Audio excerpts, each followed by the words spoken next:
یہ جو ہم نے اپنے آپ کو کمزور کیا ہے، ہمیں اس پہ بھی غور کرنا چاہیے کہ ہم دنیا میں اس وقت اتنے کمزور کیوں ہیں، ہم ٹیکنالوجی میں اتنے پیچھے کیوں ہیں، سائنس میں اتنے پیچھے کیوں ہیں۔ یہ سائنس اللہ نے انگریزوں کے لیے پیدا کی ہے، یہ انگریزوں نے تو ساری سائنس مسلمانوں سے سیکھی۔ آپ ذرا تاریخ تو اٹھا کے پڑھیں، ہم نے یہ سب کچھ ان کے کھاتے میں دے دیا ہے کہ ٹیکنالوجی سائنس سب ان کا کام ہے، ہمارا کام بس ادھر بیٹھ کے گپ شپ لگاتے رہو، کرپشن کرتے رہو، کھاؤ پیو عیش کرو۔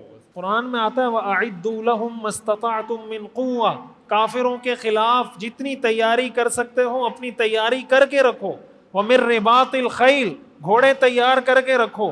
تُرْهِبُونَ بِهِ عَدُوَّ اللَّهِ وَعَدُوَّكُمْ، جس سے تم اللہ اور اپنے دشمن کو ڈرا سکو۔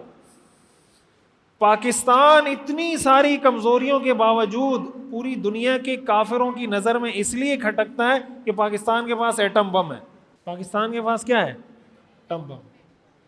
اس لیے پاکستان کو وہ چاہتے ہوئے بھی کچھ نہیں کہہ سکتے، ان کو پتہ ہے کہ کچھ نہیں ہوگا، مار دیں گے یہ لوگ، اور تو کچھ ہے نہیں، یہ کہیں گے ہم تو ڈوبے ہیں صنم، تم کو بھی لے ڈوبا، ہم جا رہے ہیں تو تم بھی جاؤ ہمارے ساتھ۔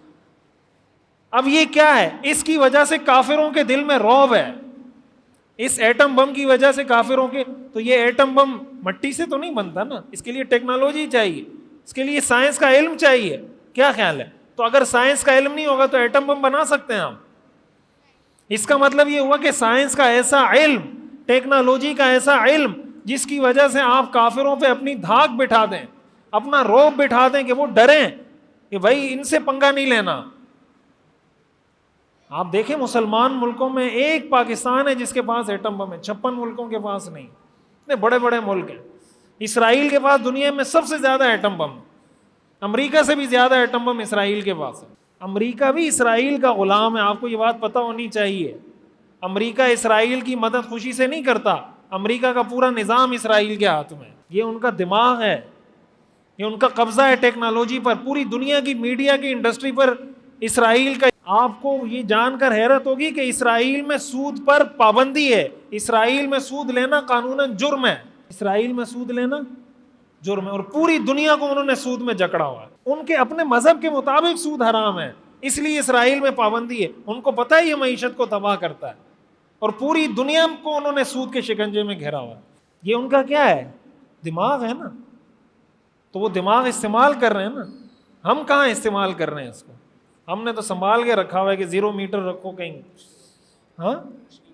ہاں مشکل وقت میں کام آئے گا، کہیں ہر چیز استعمال نہیں کرنی چاہیے۔ وہ علامہ اقبال نے کہا تھا نا کہ کتابیں اپنے آبا کی جو دیکھیں ان کو یورپ میں تو دل ہوتا ہے سی پارا، کہ اپنے آبا کی کتابیں جب یورپ میں جا کے دیکھتا ہوں تو میرا دل ٹکڑے ٹکڑے ہو جاتا ہے۔ یہ جو جہاز بنا ہے نا، میں کل پرسوں کہیں پڑھ رہا تھا، ایک مسلم سائنسدان تھے غالباً عباس اس طرح کر کے کچھ نام تھا، ہوائی جہاز سب سے پہلا جو اس کا تجربہ کیا تھا مسلمان نے کیا تھا، کہ کوئی ایسی چیز بنائے جس میں انسان اڑ سکے، سب سے پہلے ایک مسلمان نے یہ تجربہ کیا تھا، اور اس کے بعد پھر یہ ٹیکنالوجی آگے بڑھی، اور اس کے علاوہ طب میں، فزکس میں، ہر چیز میں آپ کو مل جائیں گے، جابر بن حیان اور بہت سارے مل جائیں گے۔ ہم نے اپنے آپ کو تعلیم سے دور کر دیا، ٹیکنالوجی سے دور کر دیا۔ ہم فیس بک استعمال کرتے ہیں، بنا نہیں سکتے، یوٹیوب استعمال کرتے ہیں، بنا، واٹس ایپ استعمال کرتے ہیں، بنا نہیں سکتے، ٹک ٹاک استعمال کرتے ہیں، بنا نہیں سکتے۔ ہم صرف کنزیومر ہیں، صرف استعمال کرنے والے ہیں۔ تو بھائی ہم کیوں فیس بک نہیں بنا سکتے؟ ہم کیوں یوٹیوب نہیں بنا سکتے؟ اور حیرت کی بات یہ کہ ان چیزوں کو ہم نے دین سے نکال دیا ہے کہ اس کا دین سے تعلق ہی نہیں ہے۔ تو نہیں ہے تو پھر تو بھگتیں گے نا۔ آج تو دنیا میں جو سارا مائنڈ سیٹ چینج ہوتا ہے وہ میڈیا سے چینج ہوتا ہے۔ ساری دنیا میں جو انقلاب آ رہا ہے وہ سوشل میڈیا سے آ رہا ہے، اور ہمیں سوشل میڈیا کا پتہ ہی نہیں ہے۔ اور اگر پتہ ہے تو ہمارا سوشل میڈیا کیا ہے؟ ہمارا نوجوان کیا سوشل میڈیا استعمال کرتا ہے؟ فیس بک پہ جا کے لکھے گا ایٹنگ ڈنر ایٹ شاہین شنواری، اور پکچر لے کے اس پہ ڈال دے گا، گوئنگ ٹریولنگ ٹو اسلام آباد، اور جہاز کے ساتھ تصویر لے کے ڈال دے گا، ایٹنگ کڑھائی، تصویر لے کے کڑھائی کی تصویر فیس بک پہ ڈال دے گا۔ یہ ہمارا ٹیکنالوجی کا استعمال ہے۔ یا زیادہ سے زیادہ ٹک ٹاک پہ کوئی ڈانس وانس کر کے ویڈیو بنائے گا، ٹک ٹاک پہ ڈال دے گا۔ یہ ہمارا کل متاع حیات یہ ہے کہ بھائی یہ ٹک ٹاک پہ وائرل ہو گیا ہے. یہ کیا ہو گیا ہے؟ ٹک ٹاک پہ وائرل ہو گیا ہے.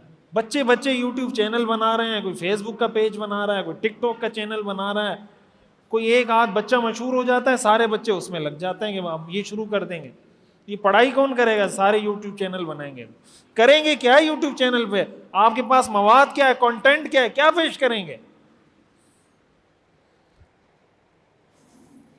بڑا درد دل ہے ہمارا, پتہ نہیں, سمجھ نہیں آتا کیسے بیان کریں. اللہ تعالیٰ ہمیں سمجھنے اور عمل کرنے کی توفیق عطا فرمائے. بس خلاصہ گفتگو کا یہ ہے, اپنے حصے کا کام کریں. تعلیم کے میدان میں ہو, وہ مالی امداد کی صورت میں ہو, وہ اس طرح کے پیغام کو آگے پہنچانے کی صورت میں ہو, وہ لوگوں کا نظریہ بنانے کی صورت میں ہو, لوگوں کی ذہن سازی کی صورت میں ہو. اپنے دین سے وفاداری, قرآن سے وفاداری, اسلام سے وفاداری, اللہ کے رسول کے صحابہ سے وفاداری, اپنا تعلق اسلام سے مضبوط کریں. یہ سب کچھ آپ کے دامن میں سمٹتا چلا جائے گا. علماء سے اپنے آپ کو جوڑیں, مستند علماء کرام کی صحبت میں بیٹھیں, ان سے سیکھنے کی کوشش کریں, اپنے بچوں کو بٹھائیں تاکہ وہ ان سے کچھ سیکھیں. اگر ان چیزوں پہ عمل کریں گے تو رفتہ رفتہ رفتہ رفتہ اللہ ہمیں بھی انشاءاللہ ایک دفعہ دوبارہ عروج عطا کرے گا. اور اگر ہم ایسے ہی بیٹھے رہے کہ بس ہم مسلمان ہیں اس لیے ہم غالب آ جائیں گے, ایسے کبھی نہیں ہوگا. یہ دنیا دار الاسباب ہے. اللہ کو اگر ایسے کرنا ہوتا تو اللہ جب چاہے گا ابابیل بھیج دے گا, اللہ پھر امریکہ کو خود تباہ کر دے گا. لیکن اللہ ہم سے پوچھے گا کہ تم نے کیا کیا تھا؟ میں نے تو بھیج دیے تھے ابابیل, تم ذرا حساب کتاب لے کر آؤ, تمہیں میں نے کس لیے بھیجا تھا. بھائی مثال کے طور پر آپ نے کسی سے کوئی قرضہ لینا ہے, آپ نے بندے کو یہاں سے اسلام آباد جہاز کا ٹکٹ دیا اور آنے کا ٹکٹ اور جانے کا ریٹرن ٹکٹ دیا, کھانے کا خرچہ 1 لاکھ روپے اس کو دے دیے, بھائی فلاں جگہ جاؤ, بندے سے پیسے لے کر آؤ. وہ آپ سے پیسے لے کے مری چلا گیا, مری, کاغان, ناران, وہاں گھوم رہا پھر رہا ہے. آپ نے اس بندے کو فون کیا جس سے آپ نے قرضہ لینا تھا, بھائی وہ میرے پیسے, اس نے کہا میں آپ کو ٹرانسفر کر رہا ہوں, اس نے آپ کو ٹرانسفر کر دیے. اب یہ جس بندے کو آپ نے 1 لاکھ روپے دیے تھے, یہ گھوم پھر کے مری سے تصویریں کھینچ کے آپ کے پاس آ گیا. آپ نے کہا تم نے کیا کیا ہے؟ وہ آپ کو کہے سر آپ کو پیسے چاہیے تھا نا, مل گئے نا پیسے. آپ کو کیا چاہیے تھا؟ پیسے چاہیے تھے, پیسے مل گئے نہیں ملے. تو آپ کیا کہیں گے؟ جو آپ اس کو کہیں گے نا وہی اللہ ہمیں کہے گا. جو آپ اس کو کہیں گے وہی اللہ ہمیں کہے گا کہ میں نے جو کرنا تھا میں نے تو کر دیا, تم نے کیا کیا, تم ذرا حساب لاؤ. تمہیں جو اتنی سانسیں دی تھی, اتنا پیسہ دیا تھا, اتنی تمہیں صلاحیت دی, تم نے کیا کیا, تم ذرا حساب کتاب دو. تو اللہ تعالیٰ جب انتقام لینے پر آتا ہے, ان اللہ عزیز ذو انتقام, اللہ بہت خطرناک انتقام لینے والی ذات.